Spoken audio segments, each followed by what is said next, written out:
he had affirmed the cause of the disease, which is a deficiency in protein. He observed that the only difference between the Japanese sailors who have acquired beriberi and the European navies who had none was that the Japanese had a diet much lower in protein content.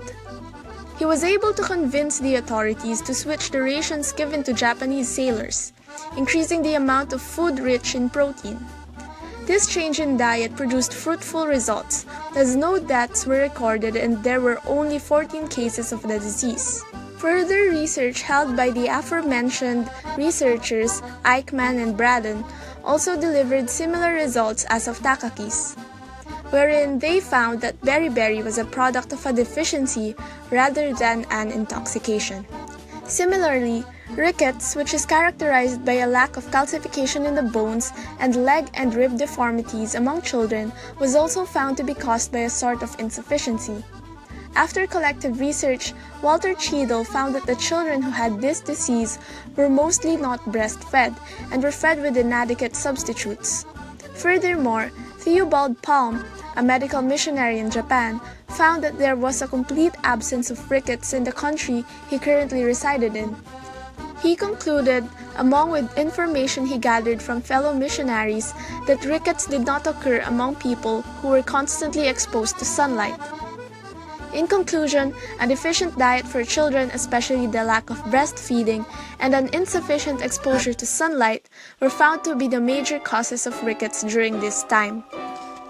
Regarding how experiments should be practiced, the researches conducted regarding anemia amplified the significance of performing precise and impartial analytical procedures. Anemia was a common problem among teenage women around the 1800s.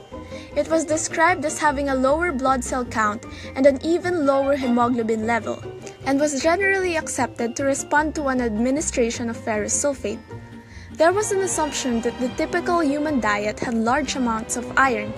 The physician Ralph Stockman investigated further on this assumption. He found that there was an inaccuracy in the method of iron measurement during that time. The standard procedure also measured carbohydrates as iron unknowingly. Hence, bread was considered to contain as much iron as meat. Using his own method, he found that the anemic women only consumed a daily intake of 3 milligrams of iron. Through his more accurate procedures, he was able to conclude that the losses during menstrual cycle and the low intake of iron was the cause of anemia among young women. Biochemist Casimir Funk had parallel results regarding the previously mentioned rickets, pellagra, and scurvy, for which he concluded that they were deficiencies but of unknown factors. He also proceeded to coin the term vitamins or vital amines to refer to these factors in 1912. Letter E was omitted after it was realized that they could not all be amines, thus marked the beginning of the vitamin era.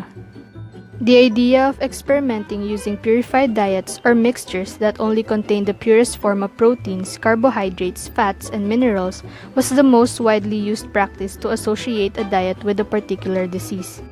Gowland Hopkins, a professor of biochemistry at Cambridge University, was the first one to associate deficiencies of a purified diet with human diseases. Based on his studies on mice in 1906 to 1907, he concluded that no animal can live upon a mixture of pure protein, fat, and carbohydrate. His idea was similar to that of Cornelis Peckel Haring, the leader of the Beriberi Commission in Indonesia, who reported that mice would not grow on diet of casein, egg albumin, rice flour, and minerals. E.V. McCollum and his colleagues reported that the rats they were experimenting on needed a fat-soluble factor A and a water-soluble factor B. In 1908, a group from a medical school reported that puppies fed bread or oatmeal developed rickets when kept indoors. It was then concluded that inadequate fresh air and exercise may result in the development of rickets. One favored treatment for rickets was exposing an infant to sunlight or ultraviolet lamps. In 1924, it was discovered that food irradiation was another effective way to prevent rickets. Apparently, irradiation activates a factor, and this factor was called the vitamin D in 1931. Joseph Goldberger, the person in charge of the Public Health Service pellagra program, believed that pellagra was not infectious.